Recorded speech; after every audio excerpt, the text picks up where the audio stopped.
예, 포항 남울릉의 이상입니다.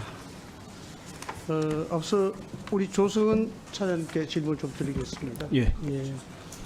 존경하는 한민수 의원님께서 질의를 하셨는데 저도 참 궁금해서 그대로 한번 여쭤보겠습니다.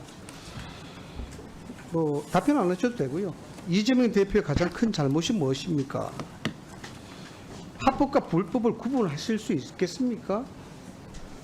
그런 당대표 본 적 있습니까? 자꾸 자극하시는데 이런 정치적인 자꾸 답변하시면은 이렇게 자꾸 이런 질문 받게 됩니다. 그래서 제가 이 질문을 하고 싶어서 제가 드렸는데 이렇습니다. 이진숙 청문회가 아니라고 이야기하는데 글쎄요. 저는 상식선에서 자꾸 말씀을 드릴 수밖에 없는데 탄핵시켜 놓고 일 못하게 했습니다.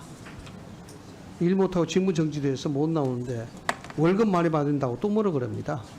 도대체 이준석 위원장이 어떻게 해야 될지 저도 참 잘 모르겠습니다.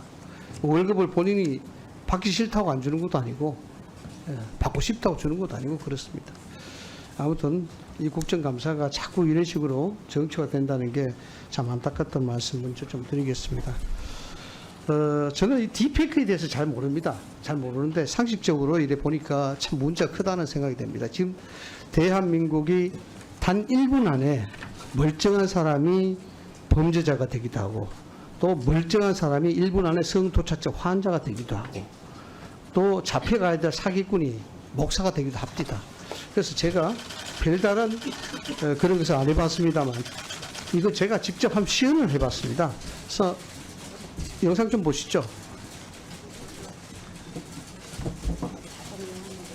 제가 전혀 기술적인 경험이 없는데도 불구하고 구글에서 AI 얼굴 교환을 무료 서비스로 클릭한 다음에 제 얼굴을 드웨인 존스에 매치를 시켜봤습니다. 저 그림입니다. 저 유명한 레슬러죠. 한번 해봤습니다. 시간이 몇십 초밖에 안 걸립니다. 몇십 초 안에 제가 얼굴이 바뀝니다.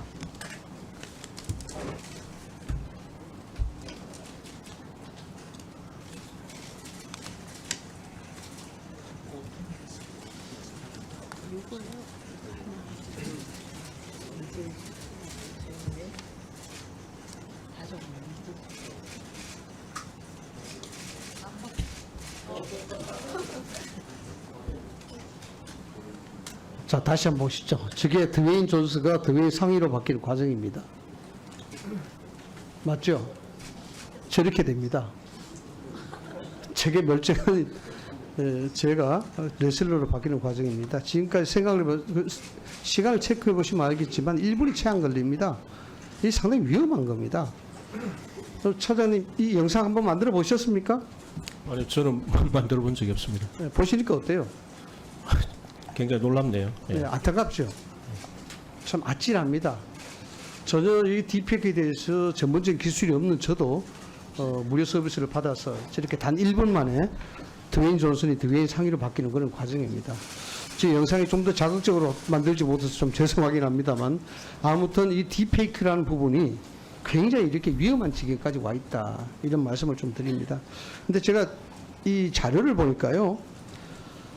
딥페이크 음란물 관련해서 텔레그램이라든가 플랫폼의 사단 삭제 요구한 사례가 2020년에 473건, 2023년에 무려 7,187건으로 15배 증가합니다.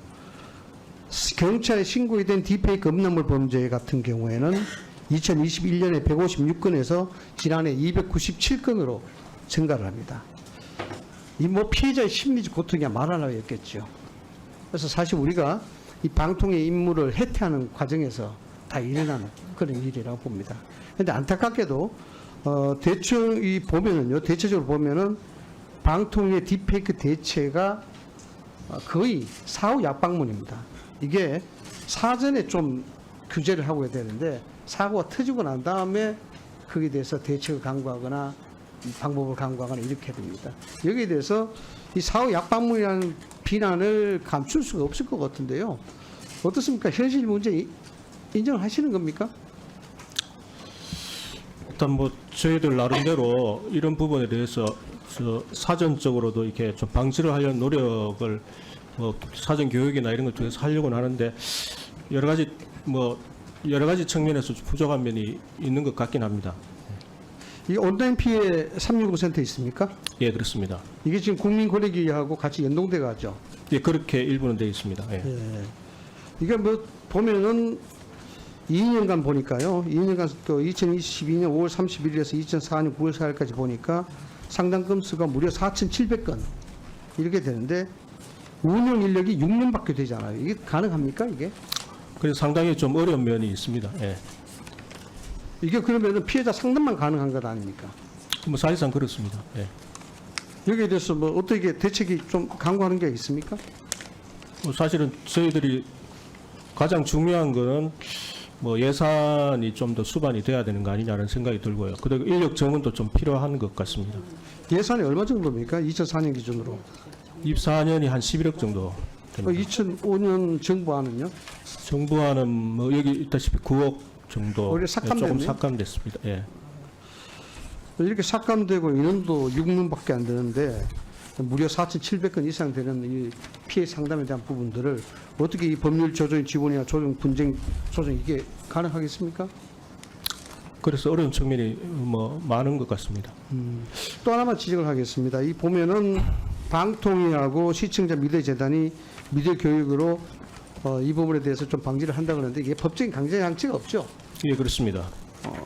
이 미디어 교육에 대한 부분은 어떻게 생각합니까? 이 사실상 이런 것들은 법적인 문제가 있었고 또 만약에 문제가 발생하게 되면은 이게 대책을 강구해야 되는데 사실상 가장 중요한 게 법적인 규제도 중요하지만은 청소년 미디어 교육에 대한 부분들이 더 중요하지 않겠습니까?